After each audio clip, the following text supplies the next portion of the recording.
So it's 2:05 GMT, Greenwich Mean Time, that's in the UK. So I'm going to start the session. Welcome everyone to Access Lab 2023.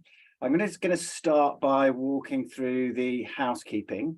So Jane, if you can move on to the next slide. Just to let everybody know, we will be recording these sessions. If you do have questions, and I really encourage people to ask questions, you can post them in the Q&A box within the software that we're using. And also any general conversations or queries can go in the chat box. So if you've got questions, Q&A in the Q&A box, just sort of chats, observations, please put those in the chat box. Next slide, please, Jane. I want to say a massive thank you to Research Information. Now, I've been at a lot of events around the world over the years, and in those in-person events, you'll always see the people from Research Information there. They're always fantastic to have a conversation with. And actually, if you ever want to just pique your curiosity and or dive deeper into certain areas, Research Information is a great read for the people who work in this information space. There's always something there. It could be challenging, it could be provocative, it will always be interesting. So I do encourage people to reach out and have a read of Research Information. Thank you to them for supporting. And then finally, this is a digital event, but it's about the conversation. So we've got Twitter, we've got Facebook, we've got LinkedIn. I'm disappointed to hear that I won't be trending on Instagram. That's a great shame. But do feel free to join the conversation at hashtag AccessLab23. So that's the housekeeping. I just want to frame the sessions today. I'm in Bristol in the UK. Jen, actually, if you could just drop back a slide.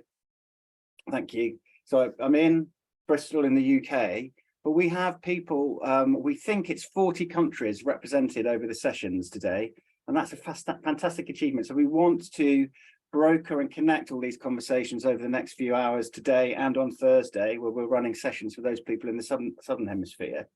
One thing I think it is worthwhile sharing is that if you go to the captions options within the software that we're using, you're able to translate the captions into a language of your choice. So I'm speaking in slowly as clearly as I can, but I recognize the fact that some of the words I use could be odd, and so hopefully there will be that opportunity to translate them into a language that will be easier to follow. So that's, you go into captions, you look for that translate service. And I just want to recognize the fact that this is a digital event. I think we'd all prefer to get together in person, but there are advantages of having a digital event, and so we should look to embrace those where we can. So for example, you can bring your own food. I have here, this is a Tunnocks tea cake, particularly British, I think also specifically Scottish, so I'll be enjoying that at some point. You can also type your own questions, so you don't need to wait for someone to pass you the microphone while you're creating that question in your head. Please do share that with us. It might not get chosen, but it will add to the conversation, whether it's with OpenAthens or within these services. I encourage you to use that Q&A piece. And also just recognize the fact that if we were in person, we wouldn't have so many people from around the world. There's one aspect of the OpenAthens service, which is, I'm not allowed to have favorites, but I find it certainly one of my most interesting parts, is we have a list serve. So it's an OpenAthens list serve. It's a global community. It's very, very old school. It's just an email list where people post questions or ideas. And I'm on that list serve. I love watching it because you will see a problem or an idea posted by somebody in the north of England. It will probably be picked up by someone in British Columbia and North America who will sort of say, oh, well, have you tried this? And then someone in Australia might pick it up and say, yeah, we've tried this. This is what you should be doing. And then by the time that person from the north of England is back in the office, that problem has been solved by a community of people around the world. And actually, this is what this session is about. It's about a community of people sharing ideas, talking about those things that we're passionate about, and certainly those things that we're interested in.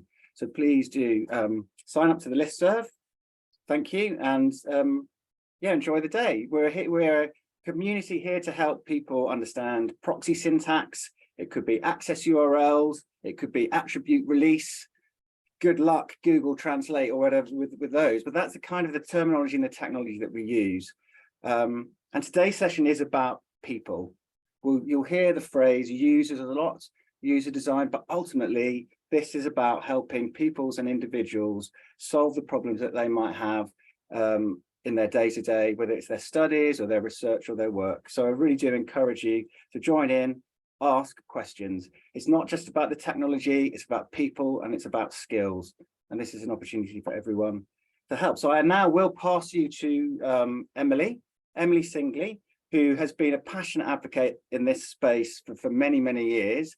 I was known Emily on the library, in the library world, speaking up on behalf of those institutions and those patrons and those researchers.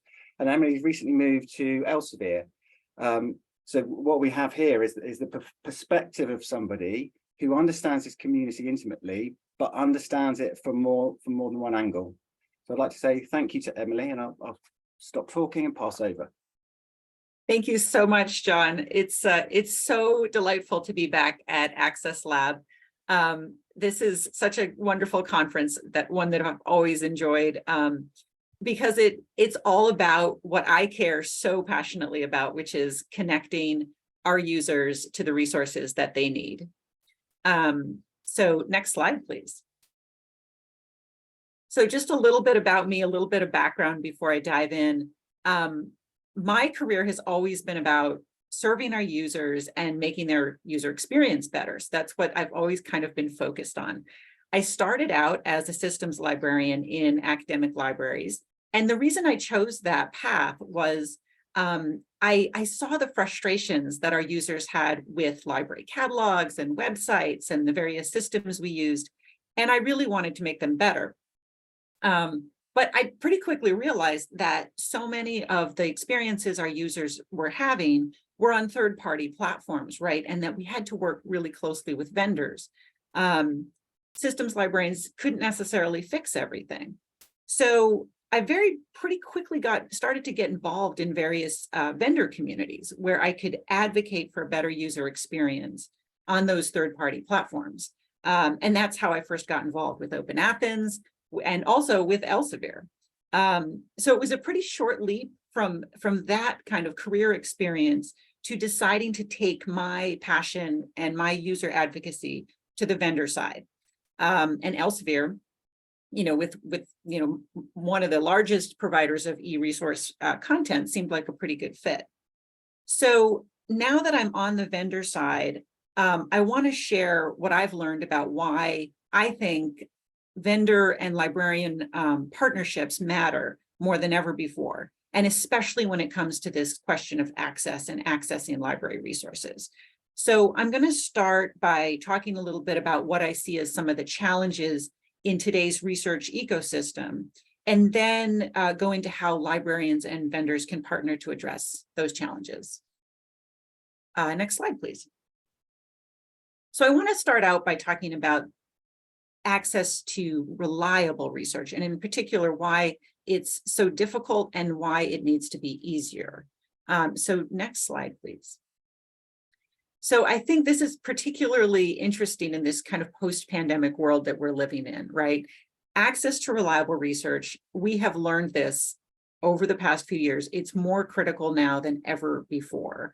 And this slide shows this word that was coined by the World Health Organization over the past few years, where they actually had to come up with a word to describe all of the kind of burgeoning misinformation and disinformation that we have seen in recent years. So this idea of the infodemic, right, to describe how misinformation is actually dangerous and can seriously impact, in this case, public health outcomes, right? So this has really taught us that we need to do better at making sure that our users can easily get to reliable, authoritative information. Next slide, please. So researchers are also very aware of this trend towards ease of access to misinformation and having it be too hard to get to their research and to good information. And I wanted to highlight this study that Elsevier recently did in partnership with the Economist Impact Group, where we asked over 3,000 researchers about their experience with this kind of post-pandemic information environment. And some of the things we learned is that they did absolutely feel that it was increasingly important to be able to distinguish quality research. And they also felt that peer review remains a valuable, although somewhat flawed tool to do that. So I encourage you to check this out, and the URL is there as well. Next slide, please. And I also want to give a shout out to another recent study, and I think John's going to talk about this during this conference, so I'm looking forward to that. This is a study that was recently released by OpenAthens that surveyed academic library users about their access experience and found that the global landscape for access to research is too complex and fragmented. Too many users still don't have access to the quality content they need. And you can see that in these numbers, 31%. And again, you can check out the study there. Next slide, please. And I also want to kind of highlight a personal story around this kind of idea of access being too hard. This is a story from a typical academic library user. This is my good friend Lou, shown here on the left. And he works at a medical school here in Boston, Massachusetts. So recently he told me about a time he was trying to access an article in a neuroscience journal. And the user journey at his institution, where he was looking up the title in the library catalog and navigating through a complicated and confusing link resolver list, and we're all familiar with those, was just too hard. And so he turned to Sci-Hub, which is his favorite tool, has been for years. And he told me that, you know, for some reason, Sci-Hub's been really hard to access lately, right? So he said he found that, quote unquote, very frustrating. And so then he ended up finding a preprint, right, that he said was good enough. It's good enough for what I need. But he knew, I mean, this is a faculty member.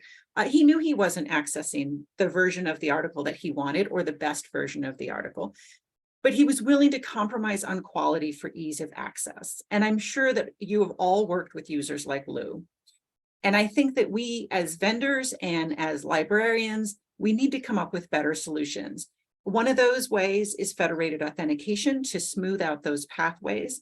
Open access agreements and making more resources open is another way to get there, but we need to work together to do this. Next slide, please.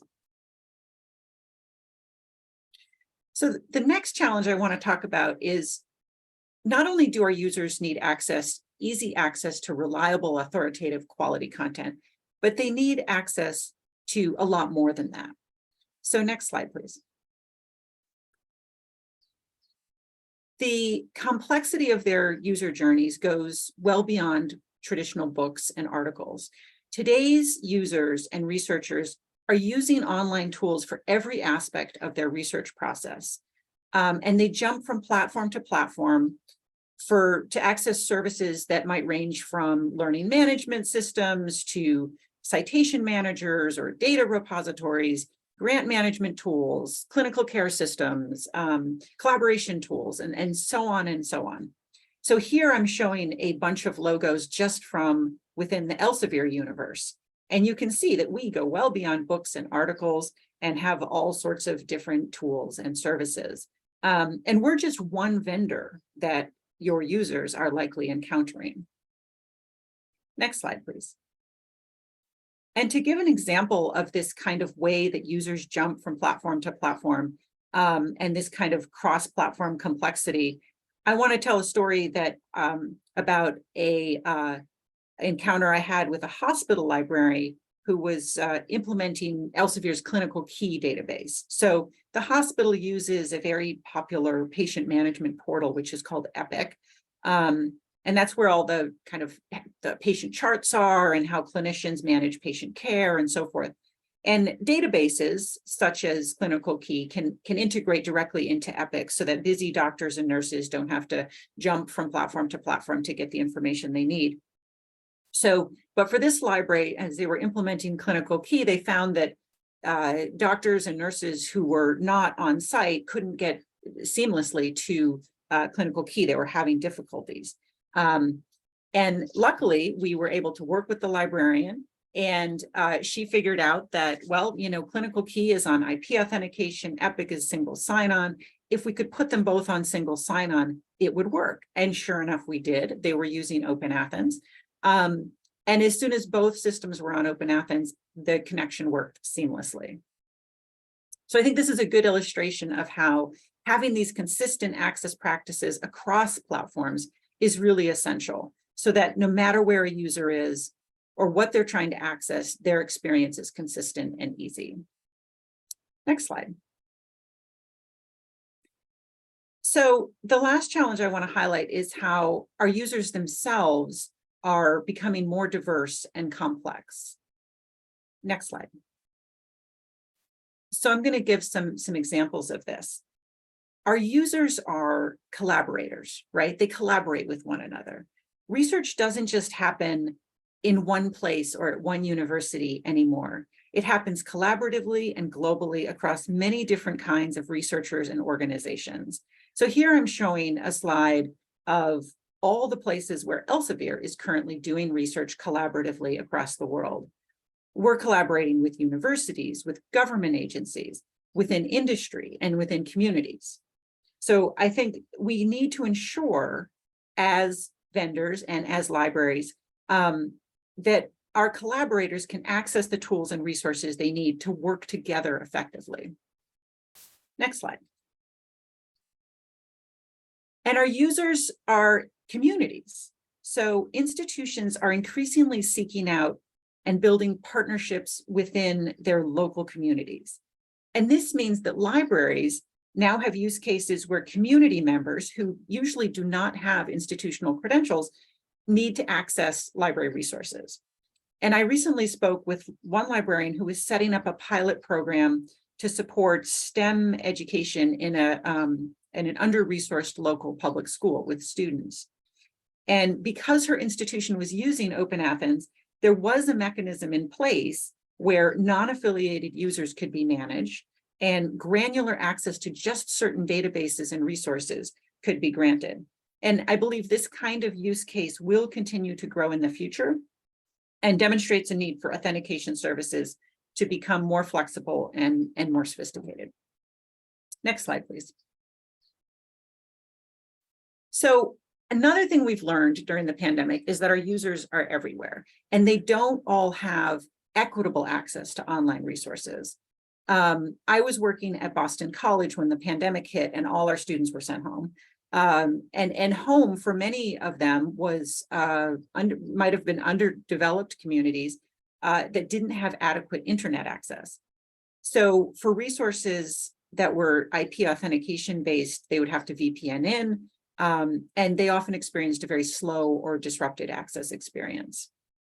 And I think having more resources become open over time will help with that. But in the meantime, I think libraries and vendors really need to try and address these issues to make access easier from anywhere. Next slide, please. And our users have, of course, many different physical and neurological abilities. And we have to ensure that as we're designing these access pathways, that we're designing them universally, with accessibility a consideration on the front end and not kind of an add-on or an afterthought, right?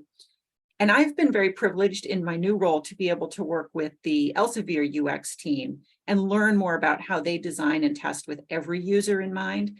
And it's also been interesting to notice how much they rely on librarians to connect them to users with differing abilities to ensure we're testing our products as broadly as possible. And I just want to give a shout out to my colleague, Simon Holt, who's our disability inclusion lead. And I want to point you to this link here is a webinar he recently did where he talks about accessibility with some users with differing abilities. Next slide, please. So to close out, I just want to talk a little bit about how partnering with librarians is so key to addressing all of these challenges that I've highlighted, whether making access to reliable quality sources easier or supporting increasingly diverse and far-flung users, and supporting those services that go beyond kind of traditional library resources. So I want to close with a few thoughts on why it's so important for vendors to work with librarians. Next slide, please. I think of libraries as sort of being at the hub of the research endeavor. They are connecting users to all of those diverse tools and services they need. And any one individual vendor only has one small piece of that kind of environment that our users are accessing. And I think it's libraries that sort of see and understand the entire ecosystem. So that's why I see them as playing such an important role. And that's why I think we really need to be listening to librarians as they develop their platforms and benefit from this holistic view that they have. Next slide, please. And librarians are, of course, UX experts, and they provide all of these really valuable insights because they're working directly with users. So I want to, as an example, talk a little bit about this third-party pilot we're doing in Science Direct, where we're bringing in content from other publishers into the platform. We partnered with librarians on this. We partnered specifically with science librarians because we were bringing in chemistry as a topic as the pilot. And the librarians were able to provide a perspective we lacked, particularly around the authentication experience. We were using GetFTR to get users from full text subscription content on those third-party platforms.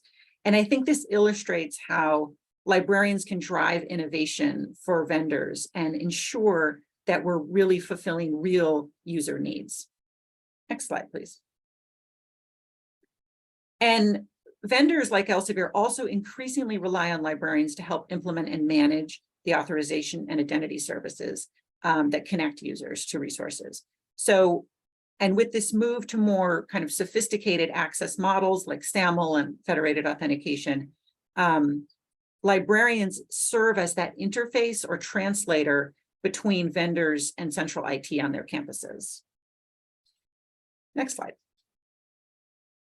And of course, librarians are security experts, right? I'm sure many of you have had this experience. When credentials are stolen, it can cause significant harm to users, right? Institutional credentials not only provide access to scholarly resources, but they provide access to paychecks and grades and health information, et cetera. And again, because libraries and librarians serve as that hub in their institution and are closely connected with IT and security teams, they play an essential role in keeping users safe. And next slide. So lastly, I'll just close out and say that I strongly believe that when libraries and vendors work together, we can make the user experience more seamless, more connected, even when our users are more diverse and more likely to be hopping around from platform to platform and maybe anywhere in the world. And librarians, by being those access advocates in their institutions, are essential partners for us. So within my new role in library relations in Elsevier, I'm so privileged to be able to continue to work closely with librarians and bring their perspectives back into the company. So thank you for everything that you've done for us. And I look forward to the conversation today and to the conference. So thank you so much. And I look forward to your questions.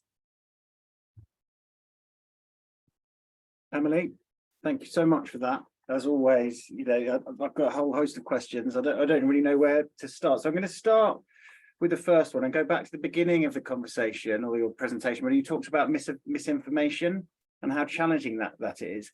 Do you get a sense that the misinformation is malign? It's sort of deliberately trying to misinform, or is it just that there's such a breadth of opinion which may or may not be validated? It's just, where do you start? You might just end up on an article which may or may not be misinformed. Right. Yes. I think it's both. I think there is misinformation that is deliberately trying to send the wrong message. I think we sort of saw that during the pandemic around health information. And I think we increasingly live in a world where information is a commodity, right? Information is being leveraged and being able to manipulate people and persuade people in certain ways is, it's big business, frankly, right? Yeah. And so it's dangerous. And I think that for those of us in the information industry who are trying to, provide quality information and vetted information and peer-reviewed information, right? It's getting increasingly difficult to cut through the noise, right?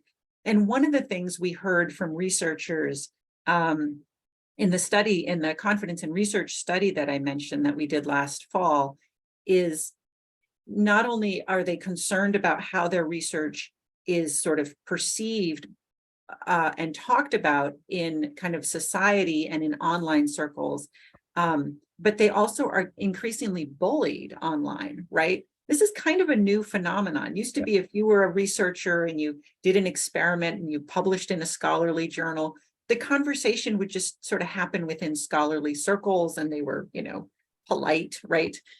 Scholarly feedback. But now you're getting maligned on Twitter, right? And people are misinterpreting your information. So I think this is where the profession of librarianship is so critical to the world right now, because librarians as a profession have always been about teaching information literacy, teaching how to discern good information from bad information. And that skill is needed now more than ever before, I think.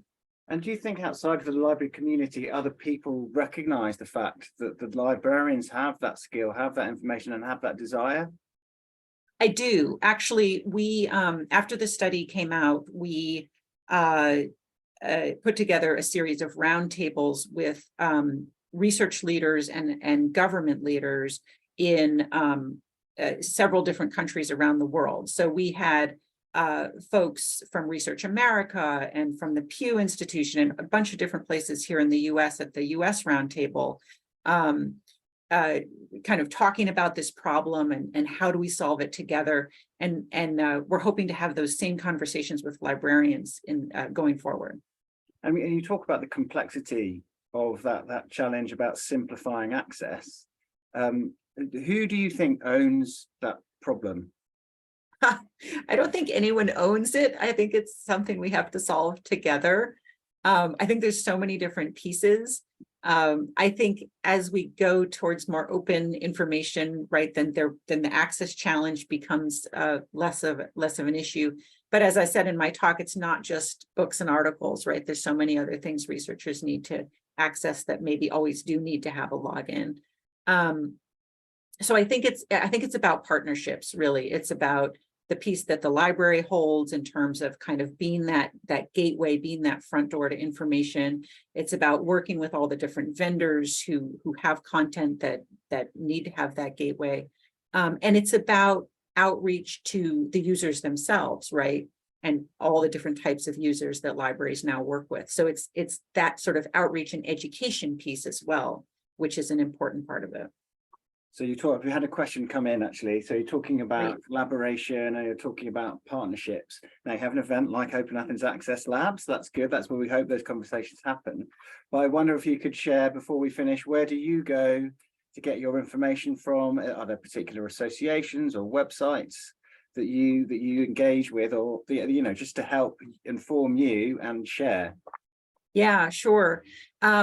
I do still rely on social media quite a lot. So both Twitter and non-Twitter. So I didn't leave Twitter. I'm also on Mastodon. I'm one of those people who's lurking in many places. But I find that's a good sort of way to aggregate and bring information in. So I follow just a lot of different organizations, and listservs are still valuable, right? But mostly what I really have been doing in my new role is one-on-one conversations with librarians. And I'm interested in knowing where they're listening and what they're thinking about and what their concerns are and what their challenges are. And so I see myself, it's almost like a journalistic role, right? Where I'm just doing a lot of interviews and sort of aggregating what I learn and bringing those insights back into the company. And that's it's been fascinating. And I've been really interested to hear more from librarians about their challenges. Yeah, exactly. That's one observation I have on engaging with the broader communities. It's very easy to find a librarian. You organize yourself. The librarians organize themselves if you need a pharmaceutical librarian in North America, there will be a chapter or a conference that you can attend.